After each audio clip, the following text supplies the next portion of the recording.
Um, okay, so this fic is mature, no archive warnings apply in its gen, it's from the Adventure Zone, there are background canon ships, so that's gonna be background, I guess Magnus, Julia, Loop, Barry, I don't know etc. any of these characters, and I don't know like what they sound like or how many of them there are. So, um, Who have we yeah. got? We've got Angus McDonald, who is the boy detective. He is, the Uh, description says, 11 years old. There's Taco, from TV. There's Loop, Taco's twin sister. Taco is an elven wizard with, high int, low whiz, I think is the easiest way to sum him up. nice. And loose morals. Ah, Loop is his twin sister, who's a trans woman. Barry Blue Jeans is a joke character turned very important character. The director, or Lucretia, is a very regal, older woman. Magnus Burnsides is a rough and tumble fighter dude with, really intense sideburns, but no beard. Kravitz, I'm trying to figure out who we're reading in this particular chapter. yeah, Kravitz Adventure Zone is the Grim Reaper, who is kind of unilaterally depicted as a, tall, skinny black man with dreads when he's not a Skull Reaper. And Captain Davenport is a gnome. He's pretty cool. This is a custody battle or legal drama with a father-son relationship. Nothing super explicit, but there is emotional manipulation and poison involved. Very sweet moments Wow. peppered in between the scary bits. Canon typical cursing and violence. Specific concept warnings at the beginning of their respective chapters. And there's none at the top of this chapter. There's talk of child Um, abuse, but it's off-screen, non-explicit. so, how are you on all your Adventure Zone character voices? I would like to Because do Taco because he's the one with I the would most distinct voice. I would like to take the coward's way out and read the narration parts while you do all the character voices because I don't know what any of them sound like. That sounds reasonable. And that I think gives us about an even amount of reading material. Okay. All right, cool. I guess it starts at the beginning here. Yeah. A couple of weeks. Oh, sorry. There you go. The last three tags were most of it's emotional manipulation. I swear this is going to end happy, please believe me. I do a hits on Angus at regular intervals. Sorry. Interesting! What? Okay. Angus McDonald might be the world's greatest detective, but he's still 11 years old. Legally, someone has to take care of him. This is The Custody of Angus McDonald by Blueshine with Chapter 1, like looking in a mirror. A couple weeks after the day of story and song, Lucretia opened free communications to the moon base. The Bureau of Benevolence received a ridiculous amount of letters and notes. Mostly thank you notes and fan letters, a few obituaries, and questions for the fallen members of the BOB. Either way, most everyone on the base received a few letters. Angus McDonald, boy detective, was surprised that even he got a few. Most were from his previous clients, people who were wondering where he ran off to so suddenly, and a legal summons. Angus panicked. During the Bureau of Balance's shift to becoming the Bureau of Benevolence, some members decided to leave. Living on a fake moon wasn't exactly convenient. And without a specific finite goal to achieve, it didn't make sense to stay unless you had a really good reason. Lots of guards left, lower-level administrative workers left. The Bureau of Benevolence was such a different type of organization than the Bureau of Balance. There were growing pains. Davenport offered to take people off the moon in the Starblack. Given the nauseating nature of the canon, most people took him up on that offer whenever it was available. This resulted in packed moving days, reminiscent of an end-of-year college move-out. Angus was on one of the first ships out. He was thankful to not have to operate another cannon. Angus already explained the reasons for his departure to Lucretia. She was sad to see him go, but after reading his legal summons, she knew it would be more trouble to keep him there. He was such a darling on the moon base. Without Angus, it would be a little too quiet. But Lucretia knew she would have to let him off at some point. The boy had to go to school again soon. But she was very much looking forward to keeping him until the last second before he needed to be sent back. wearing his fanciest boy suit and carrying a boy briefcase containing not only his belongings, 6 pieces of silverware, a very beautiful knife from Magnus, his book of interception, his favorite Caleb Cleveland novels, and a few other items used for detective work. Angus boarded the Star Blaster. No clothes, though? Angus? Just the suit on his back. God, this poor boy. He sat near the guardrails of the Star Blaster, clutching the letter. He read it over 10 times already, and his eyes welled up every time. Just reading the header was enough to wet his glasses. It was silly, he thought. He shouldn't be this upset over something he knew was inevitable. He tucked the letter back into his briefcase, took a fancy handkerchief out of his pocket, and wiped his glasses off. When he put his glasses back on, 3 figures stood in front of him. Well, one was floating. Oh, hello, sirs and madam. You're not staying on the base? Nope. Taco grabbed Angus's briefcase without any warning, holding it out of the boy's reach. Bigger and better business opportunities on the ground. Taco's done with space bullshit. Angus was getting very good at reading between Taco's words. Most likely, he wanted to get away from Lucretia as soon as possible. It was actually surprising that he waited. He had a lot of things to move and needed to find space to move them. A faceless, red-robed, spectral figure floated behind Taco, his sister, Loop, whom Angus was still a little afraid of. The lack of a physical body did not help. Come on, give the kid his shit back. Barry Blue Jeans pointed at Angus and directed a cutting whisper to Loop's form. Babe, language. Shit. Loop's form hiccuped a bit out of surprise. Nope, let me try again. Pretend you didn't hear that. It's all right, ma'am. I've heard cussing before. Angus said, looking at Taco. But I would, like my things back, please. Barry, love, help him out. No need barreled, I'm giving it back. Barreled? Taco set the briefcase next to Angus. I like to keep the boy on his toes, no harm in that. Even though he heard the broadcast, it still threw Angus off to watch Taco cavort with these 2 strangers.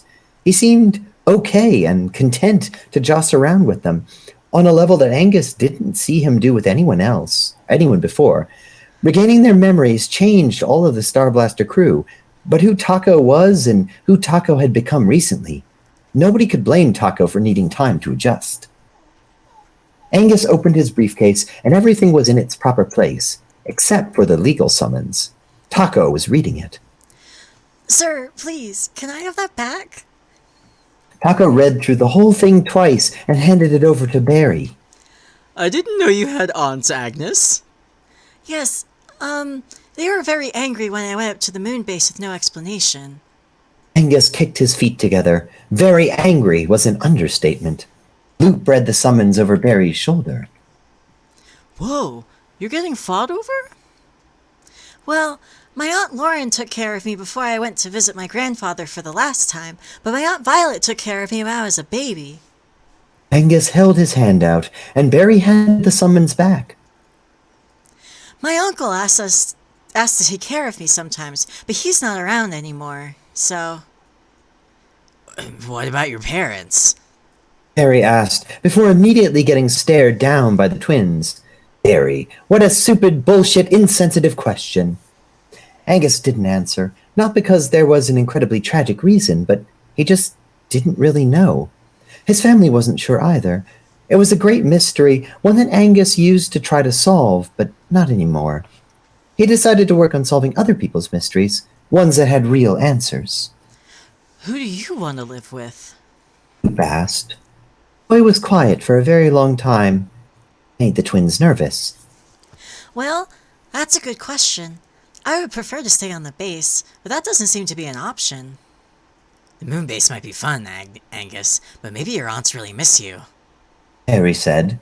Angus was quiet again. That's possible. Taco shot a look over towards Loop. A wild, urgent feeling hit him in the chest. Something about this was wrong and off, and... Hey, Agnes, do you want to come see my old setup below deck? Got some pretty cool magic shit down there. Yes, sir. Angus lit up, smiling wide. Can I show you some of the spells I've been working on, too?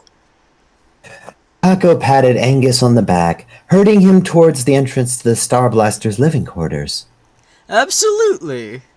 He whispered to Barry and Loop before following Angus. Just a few minutes, okay? Barry nodded. The Star Blaster had small rooms, but the old space where the twins used to sleep felt even smaller. 2 people crammed into a space meant for one. Except that's just how the twins liked it. Womb to the tomb, baby. Except now, maybe not. They hadn't had that conversation yet. When was Loop's body going to be ready again? How long was she going to have before being whisked off to by the Raven Queen? No, Taco, focus. This is an Angus emergency. Think about Loop later. Angus was delighted to looking into this room. Of course he had heard the Voidfish broadcast, so he knew what the room looked like. But physically being in here was different. A bed of arcane materials sat on a desk, with materials not even found in this plane. The gravity of the statement, Taco is from another planet, didn't hit Angus as hard as it did now, with the evidence right in front of him. There were notes written in a language he had never seen, objects of which he didn't know the purpose of, books, dozens of wizard tomes, and spellbooks littered everywhere, next to shelves that were probably supposed to be on. Angus was delighted, scanning over some of the titles. Wow, sir. I've never seen any of these before. Are they all from your home planet? Yeah, of course. Is it okay if I borrow any of them? I think it would be interesting to see how the magic from your planet is different from this one. Oh, sure. Go ahead and take what you need. Take what you want. Listen. Angus pulled off a low-level transmutation spellbook. Is this what you used to learn your first spells? It looks very, very old, but it's in such good condition. Did you cast some kind of preservation enchantment on it to... Listen, Angus, what's up with your aunts? Taco spat out. Angus froze. Like, not that I'm budging into your family drama. Shit, this came out sounding awful. But I'm getting bad vibes off this letter. It's almost like it's worded like they're fighting over some kind of heirloom, not a fucking kid.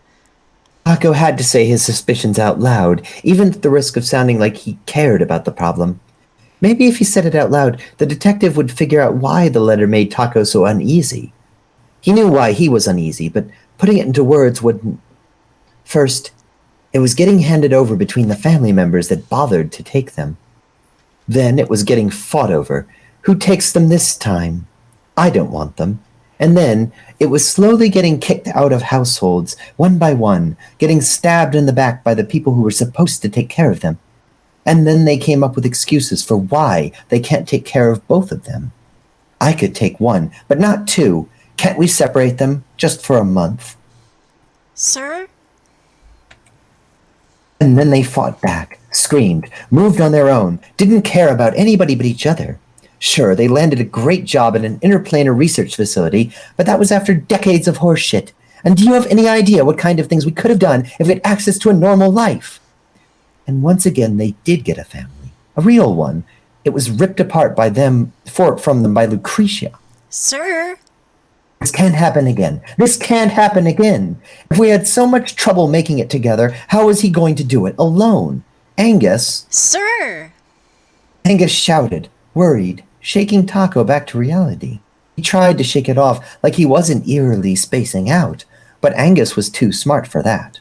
Sir, I'll be fine. I know how to act around my aunts. They're not who I would love living with, but I was planning on going to school soon anyway. It won't be for very long. I'm sure.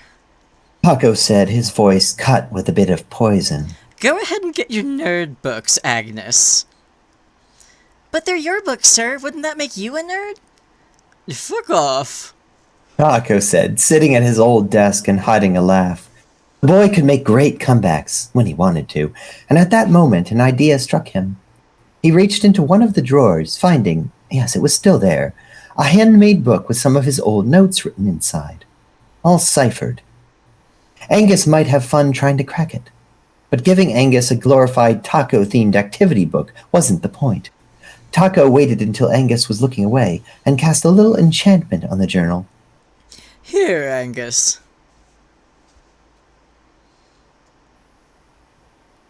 Taco handed Angus the journal. There's something to occupy you on the way to your aunt's place. Angus took the book eagerly, flipping through. I can't read any of this, but it's in common letters. Is this a cipher of some sort? Right on the money as always, aren't you? Taco also handed Angus a pen so he could try to crack the cipher. Be careful, there's some real nasty spells in there. It was a studying tool I used for a very long time. He actually forgot what was in there, but hearing about spells and study tools piqued Angus's interest. Angus smiled very wide at Taco. Thank you, sir. And the way Angus looked at him, eyes bright and expectant, and Taco couldn't handle it, seeing Angus like this. He was about to be handed off to some, probably, no-good relatives, and after a few years, without any intervention, Taco knew it would take a toll on this precious magic bowl. A thought jabbed at the back of his mind, and it kept jabbing until it was time to leave the Star Blaster. It jabbed as he waved Angus goodbye, as he boarded a train with his family, and as he sat down for dinner, as he... Damn. I know nothing about the Adventure Zone, but that was good. That was pretty good. It managed to, like, capture a lot of characterization of these characters, just, like, right out the gate. That's awesome. This is a post ending of the podcast fic, so Okay, that makes sense. Angus's aunts are entirely fan made for this fic. The only thing we know about Angus's family is that he had a grandfather, but he died, and then an 11-year-old boy the 11-year-old boy who is also the world's greatest detective went to go work at the moon base, which is not a moon. It's like way closer to Faerun than you would expect it to be, or whatever planet Faerun's on. And like he went to go live up there with the Bureau of Balance, and then like the end of the plot happens. Nice.